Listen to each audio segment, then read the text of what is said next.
Voici 10 minutes, le podcast des Français dans le monde pour aider tous ceux qui se préparent, qui vivent ou qui rentrent de mobilité internationale. Écoutez des parcours inspirants et des paroles d'experts sur françaisdanslemonde.fr. Je suis Gauthier Seyss et j'ai le plaisir de passer 10 minutes avec Bertrand Mourier, direction le Brésil, et on parle d'une école flamme.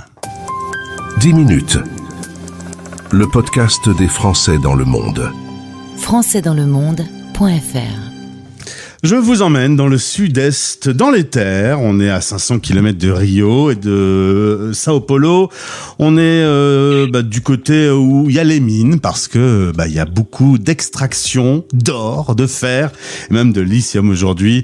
Nous sommes avec Bertrand, le président de l'association Flamme. Bertrand, bonjour. Bonjour Gauthier. Alors on va dans un coin du Brésil, c'est assez rare finalement, je vais plus naturellement rencontrer des Français à Rio. Toi, c'est ton métier qui t'a amené à te retrouver là-bas. Voilà, exactement. Moi, je suis arrivé dans l'état du Minas Gerais, dans la ville de Belo Horizonte, il y a à peu près 25 ans, amené par mon travail. Toujours travaillé dans l'industrie minière et sidérurgique, comme beaucoup ici dans la région. Et puis de fil en aiguille, je suis resté. Voilà, 26 ans au Brésil et comme tu le disais, on a souvent parlé de Rio et São Paulo. Il y a des grosses communautés françaises dans ces régions. Ici, on est une plus petite communauté, mais heureusement très soudée aujourd'hui. Et grâce à cet échange, on va découvrir la communauté et les enfants de cette communauté qui ont besoin de garder le lien avec le français langue maternelle. Et donc, on va parler de la création de l'association dans un instant. Juste sur ton parcours, toi, tu as quitté les montagnes du Jura pour celles du Brésil. C'est quand même des montagnes, des ambiances différentes entre les deux pays. J'ai gagné un petit peu en chaleur, en température, mais effectivement, toujours dans les montagnes. Un rêve d'enfant, Gauthier. Depuis tout petit, moi, je rêvais de venir en Amérique latine.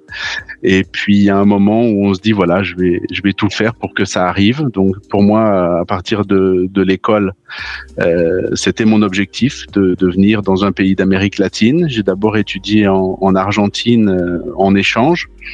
Et puis après, le travail m'a amené au Brésil par hasard et je m'y plais et j'y ai fondé ma famille et depuis 25 ans, je vis ici. Alors j'ai quand même fait plus de 2000 interviews. Souvent, il y a eu une rencontre dans la famille, un oncle, un grand-père qui a fait que... Toi, il y a l'histoire géo plutôt qui t'a amené à aimer l'Amérique latine. T'as pas vraiment il y a pas de raison logique pour avoir un coup de cœur de cette zone du monde. Un passionné de géographie depuis gamin, je me rappelle que je coupais dans les revues de voyage, tu sais, les revues d'agences de voyage, des photos, et je coupais donc les photos du Machu Picchu et du monde andin à l'époque. Et puis je me suis dit, voilà, c'est un continent où il faut absolument que j'aille. Alors je me suis pas retrouvé au Pérou. La vie a fait les choses différemment, mais on aurait pu m'envoyer dans un autre pays. Je crois que ça se serait bien passé également. Bon, en tout cas, visiblement, ce rêve d'enfant, tu l'as concrétisé. En effet, tu le disais, tu as connu Buenos Aires avec ton école de commerce et un partenariat avec l'Argentine, puis une coopération au Brésil. Et donc, comme tu nous l'expliquais maintenant, tu es un peu dans les terres et depuis 26 ans avec une famille. Ta femme est brésilienne et vous avez ensemble 2 petits garçons. Alors là, on va bien voir qu'on est avec un couple brésilo-français, je sais pas comment on dit. Nicolas et Olivier. T'as choisi des prénoms très français. On a choisi des prénoms bien français. Nicolas, à 6 ans. Alors, Nicolas... moi, je m'appelle Bertrand Nicolas, donc voilà, on n'est pas allé chercher très très loin non plus, Ouais. Mais il y a voilà la raison. Et puis Olivier, la grand-mère de ma femme qui était décédée à l'époque où elle était enceinte du petit, s'appelait Olivia, et voilà pourquoi Olivier. Très bien. En tout cas, grâce à Nicolas et Olivier, vous vous êtes retrouvés avec un petit groupe de parents qui étaient français et qui avaient l'envie justement d'animer cette langue française alors que vous êtes bien loin de votre France natale. Et c'est ainsi qu'en 2021, vous avez eu l'idée de créer une association Flamme. Ce petit groupe, au début, il y a que quelques familles, Ouais, au début, il n'y a que quelques familles. Il y avait peut-être une dizaine de personnes, assez désorganisées. On avait des réunions par vidéo qui étaient assez désorganisées. On avait des rêves, pour certains, d'avoir même une école française ici, alors qu'on partait de zéro. Et puis, grâce à certaines personnes, on s'est dit bon, on va d'abord mettre les choses à plat et faire les premiers pas d'abord avant de rêver trop fort. Et on a connu le dispositif Flamme. On a fait quelques formations avec Héloïse, qui est une amie et qui est actuellement notre consul honoraire ici à Belo Horizonte, pour apprendre un petit peu ce que ce dispositif nous permettrait de faire.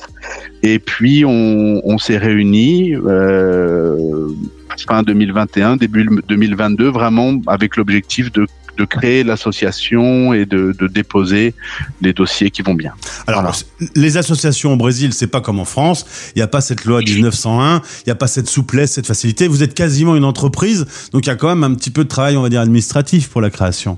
Oui, c'est assez fastidieux. Il n'y a pas de dispositif associatif spécifique au Brésil. Donc, on a une entité juridique, une entreprise, effectivement. Et on répond à toutes les exigences d'une entreprise locale au niveau de la comptabilité, au niveau fiscal, etc. Alors, on ne paye pas d'impôts parce qu'on est à but non lucratif. Néanmoins, on a des déclarations à faire. Avec le comptable tous les mois, donc voilà, on a certains frais certainement que d'autres pays n'ont pas. Alors en tout cas depuis janvier 2022, ça a poussé, ça a grandi. Aujourd'hui, il y a 27 familles, il y a 45 enfants qui sont ventilés sur 5 groupes par âge différents. Et vous avez un partenariat avec Schema, une école de commerce internationale qui vous prête les salles pour pouvoir vous réunir. Vous avez d'ailleurs au sein de Schema votre petite bibliothèque également, et puis des activités que vous réalisez en externe, dans la ville, avec des visites, etc. C'est un partenariat utile quand même qui vous sert au quotidien. C'est un partenariat absolument essentiel. Geneviève, qui est la rectrice de l'école, nous prête généreusement les locaux et on fait des activités tous les samedis dans les locaux de l'école. On a aussi aujourd'hui notre bibliothèque et ludothèque qu'on a montée dans une salle de l'école. Et puis ça nous permet d'avoir accès à un amphithéâtre, par exemple. Ça, vous avez un peu l'accès aux structures.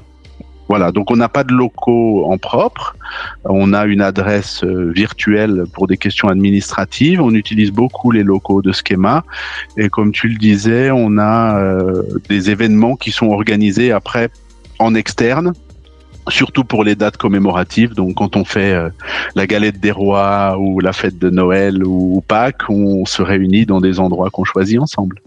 Alors tu as idée un peu du nombre de familles francophones qui sont sur cette partie du Brésil ? Alors, c'est un petit peu difficile d'avoir des statistiques, mais en parlant avec Héloïse justement au consulat et puis Vincent qui est notre attaché culturel aussi ici au Minas Gerais, ce qu'on sait, c'est qu'il y a à peu près 600 familles sur l'ensemble de l'État de Minas Gerais. Alors 600 familles, ça veut dire qu'il y a des familles qui n'ont pas d'enfants. Il y a beaucoup de familles qui sont implantées depuis très longtemps et puis l'État de Minas Gerais, c'est 1,5 fois la France à peu près. Et ouais, c'est grand. Donc il y a des familles qui sont aussi éloignées de la capitale. C'est un petit peu difficile de dire combien de familles on est sur Belo Horizonte. En tout cas, je pense qu'on connaît assez bien aujourd'hui ce microcosme ici de familles avec des enfants. Et à chaque fois qu'il y a des nouvelles familles qui arrivent, on essaye de les rencontrer et de leur montrer un petit peu ce qu'on fait. Voilà. Alors, si on prend votre exemple, votre couple, ta femme est brésilienne, toi t'es français. Comment vous faites vivre le français à la maison ? C'est pas toujours simple. Tu disais à la maison on parle plutôt portugais au quotidien. On parle beaucoup portugais. Il y a quelques familles qui parlent un petit peu plus français. Je pense à un ami en particulier, Jean-François. Il parle beaucoup français avec son garçon. Mais oui, c'est difficile de concilier ça.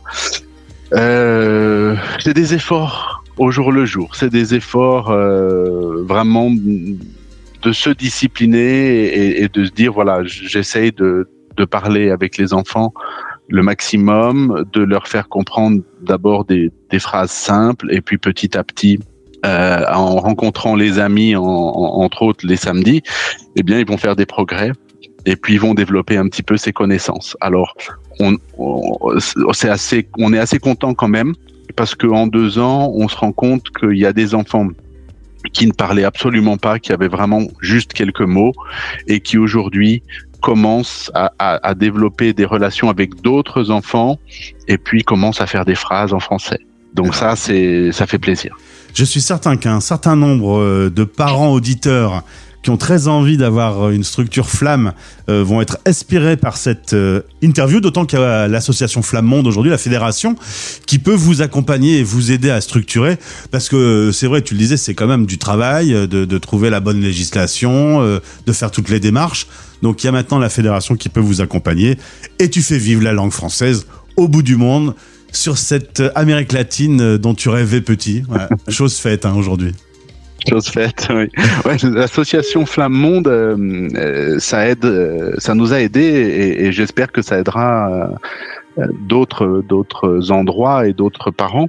Nous, on s'est inspiré de certaines vidéos, de certains entretiens que j'avais vus et Héloïse également. On avait fait quelques sessions ensemble où on écoute simplement des parents d'autres pays, comment ils avaient organisé leurs activités, comment ils avaient organisé la partie administrative, comment ils avaient créé leur asso, comment ils s'aidaient, comment chaque parent amenait un petit peu sa pierre à l'édifice, chacun fait une activité en fonction de ce qu'il sait faire. On a des parents par exemple qui sont musiciens, donc pourquoi pas, on fait des activités musicales avec eux. On a des parents qui font des ateliers théâtre, donc chacun amène sa pierre à l'édifice. Ouais. Et ma dernière question, Bertrand, là ils sont encore petits, mais si Nicolas ou Olivier veulent aller étudier en France dans quelques années, tu seras content de les envoyer là-bas? Ouais, oui, on cassera la tirelire. Ça c'est sûr. On cassera la tirelire, mais je serais ravi. Merci en tout cas, bravo à toute l'équipe de l'association que tu salues de notre part et bonne rentrée. Merci beaucoup Gauthier pour ces moments ensemble et bonne continuation. Français dans le